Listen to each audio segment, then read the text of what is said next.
भर्गो देवस्य धीमहि धियो यो नः प्रचोदयात्। ओम कृष्णाय वासुदेवाय हरे परमात्मने प्रणतक्लेशनाशाय गोविंदाय नमो नमः। भागवत प्रेमी सज्जनों एवं दिव्यों, आइए आज पुनः भागवत रस का पान करते हैं इन अमृत पल्लवों की छाँव में बैठ करके। अभी तक हमने देखा कि पुरंजन और पुरंजनी एक दूसरे के साथ रहते हुए बहुत बड़े परिवार बनाया। घर उनका पुत्रों से पौत्रों से भर गया और उन्हीं के मोह माया ममता में फंसे रह करके पुरंजन को पता भी नहीं चला कि उसकी ज़िंदगी का कितना बड़ा हिस्सा निकल गया। वो रात दिन भोग विलास में मस्त रहता, अपने पुत्रों के साथ पौत्रों के साथ अपने घर के सभी सदस्यों के साथ वह मन बहलाता और उन्हीं की आसक्तियों में फंसा रहता। एक दिन ऐसा हुआ कि बिना किसी जानकारी के, उसको कोई सूचना नहीं थी पहले से, और उसके राज्य पर यवनराज ने हमला कर दिया।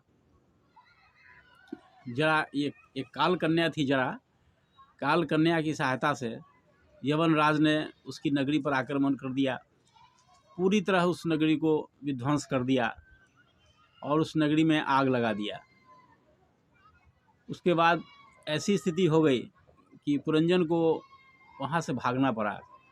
उस नगरी को और उसको दोनों को काल कन्या ने बुरी तरह से ग्रस्त कर लिया था। और आग लगने के बाद जब देखा कि पूरी नगरी मेरी विध्वंस हो गई है, तो वह अपना नगर छोड़ करके भाग गया। उसको भागना पड़ा, लेकिन उसके मन में ये चिंता आसक्ति बनी हुई थी कि जब हम वहाँ नहीं हैं अपनी नगरी में, तो हमारी पुरंजनी का क्या होगा, हमारे परिवार का क्या होगा, जैसा हम लोग भी सोचते हैं। तो यही सोच उसका भी था, पुरंजन का भी था। पुरंजन रात दिन यही सोचता था। नगर तो उसको छोड़ना ही पड़ा, लेकिन उसके मन में आसक्ति बनी हुई थी ज़्यादा अपनी पत्नी पुरंजनी के प्रति कि मेरी अनुपस्थिति में पुरंजनी मेरी कैसी रहेगी, मेरी पत्नी कैसे अपना ज़िंदगी बिताएगी। यह सोचते सोचते उसने उस नगरी को छोड़ा और यवनराज उसको घसीटते हुए ले गए वहाँ से। यही होता है।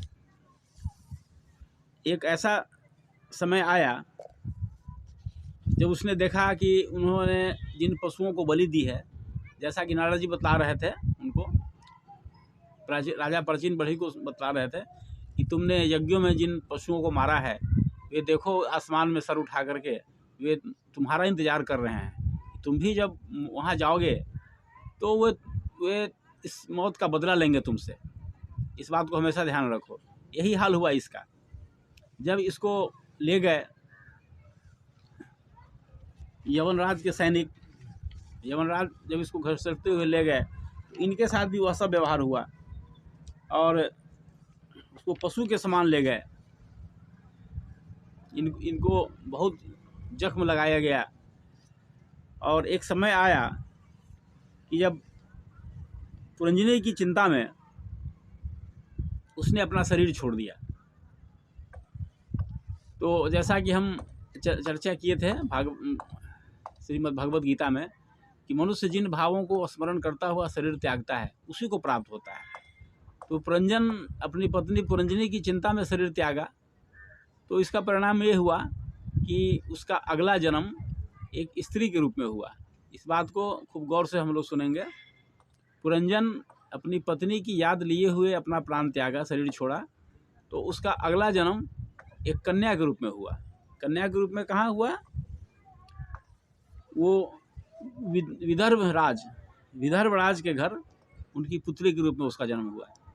फिर धीरे धीरे समय बदलता चला गया। वो बड़ी हुई, युवा हुई, तो उसकी शादी पांडनरेश मलय ध्वज के साथ हुआ। पांडनरेश ने उसके द्वारा एक कन्या और 7 पुत्रों को जन्म दिया। फिर अनेक पौत्र हुए। इस तरह से उसका परिवार बढ़ता चला गया।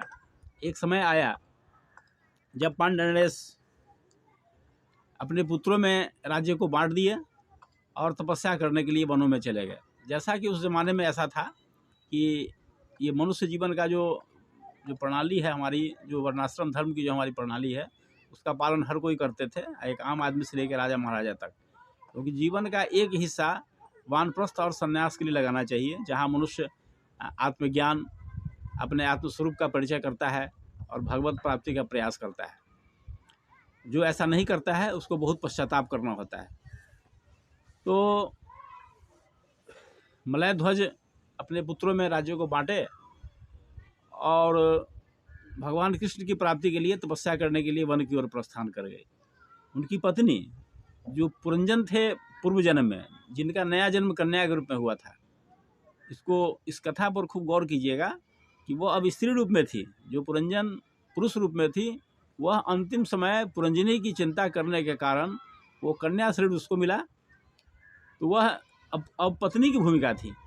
वह पुरंजन अब किसी की पत्नी की भूमिका में है। तो वह अपने पति के साथ वन में वो भी गई, मलय राज के साथ, मलय ध्वज, पांडनरेश मलय ध्वज के साथ वह भी वन में गई और पति के साथ तपस्या की। उसने पति की खूब सेवा की और तपस्या के परिणाम स्वरूप जो थे राजा पांडनरेश मलय ध्वज, उनको भगवत प्राप्ति हुई, उनका शरीर शांत हो गया। लेकिन वो अपनी पति की सेवा करती रही। उसको यह भी पता नहीं चला कि मेरे पति का सिर्फ शरीर है, उनका प्राण तो निकल चुका है। वो उनकी सेवा में लगी रहती थी। तो उसके बाद जो है, जब उसको जानकारी मिली कि हमारे पति अब नहीं रहे, तो वह बहुत रोने लगी। वह बिहार वन प्रदेश में रोने लगी कि अब मेरा क्या होगा, मेरा कौन है यहाँ देखने वाला, अब मैं कैसे रहूँगी, मैं कैसे जिंदा रहूँगी यहाँ, मेरे पति भी चले गए, अब मेरा क्या होगा। उसी समय उसका पुराना मित्र अभिज्ञात आया वहाँ पर और उसने कहा कि तुम क्यों रो रही हो, तुम अपने स्वरूप से परिचित हो, तुम न तो स्त्री हो न पुरुष हो, तुम एक जीव हो। मनुष्य शरीर बदलता रहता है अपने कर्मों के अनुसार। तुम अपने मित्र को पहचानो। मैं हमेशा से तुम्हारा मित्र रहा हूँ और तुमने मुझे छोड़ दिया था और शादी के चक्कर में मुझे छोड़ करके और तुम चले गए थे नगर की खोज करने के लिए। नगर की खोज में और कन्या की खोज में तुम चले गए थे। अपने स्वरूप को याद करो, तुम पुरंजन हो, तुम ये नहीं हो। पूर्व जन्म में हम तुम्हारे साथ थे और वास्तविकता तो यह है कि तुम न स्त्री हो न पुरुष हो, न ये मलय ध्वज तुम्हारे पति हैं और न वास्तव में तुम पुरंजन हो। तुम तो एक जीव हो और हम हमेशा तुम्हारे साथ रहे हैं। इस आत्मस्वरूप को याद करो। इस आत्मस्वरूप को जब याद कर लोगे तभी तुम्हें आत्मज्ञान होगा। इसलिए हमेशा हमको मानना चाहिए कि मैं कौन हूँ, क्या हूँ, कहाँ से आया हूँ, इन बातों पर चिंतन करना चाहिए। इसी सब बात के चिंतन के लिए जो वर्णाश्रम प्रणाली है, उसमें वानप्रस्थ और संन्यास के लिए मनुष्य को निश्चित रूप से समय निकालना चाहिए। पुरुष के बाद स्त्री, स्त्री के बाद पुरुष का शरीर तो जीवात्माओं को मिलता रहता है। हमने भगवत गीता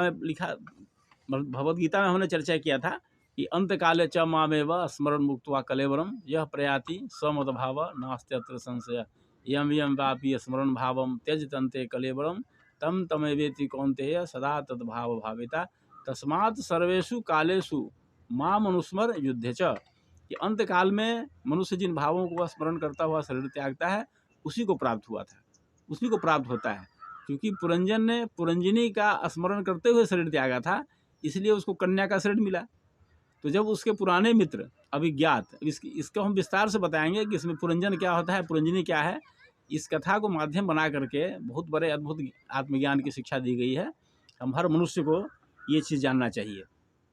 इसलिए कहा जाता है कि अंतकाल में केवल भगवत स्मृति होनी चाहिए। न किसी को पति की याद आवे, न किसी को पत्नी की याद आवे, न किसी को परिवार की याद आवे, न संसार की याद आवे। एकमात्र याद अगर आवे तो भगवान की याद आवे।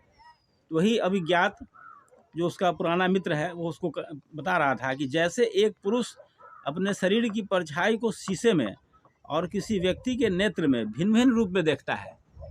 एक परछाई देख रहा है शीशे में, एक देख रहा है किसी के नेत्रों में, चीज़ वही है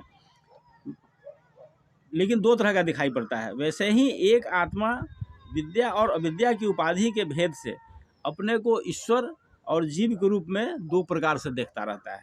भागवत के 4 स्कंद के 28वें अध्याय के 63वें श्लोक में कहा गया है, यथा पुरुष आत्मा नेकम मादर्श चाक्षुषो द्विधा भूतम वेक्षेत तथैवांतर मावयो।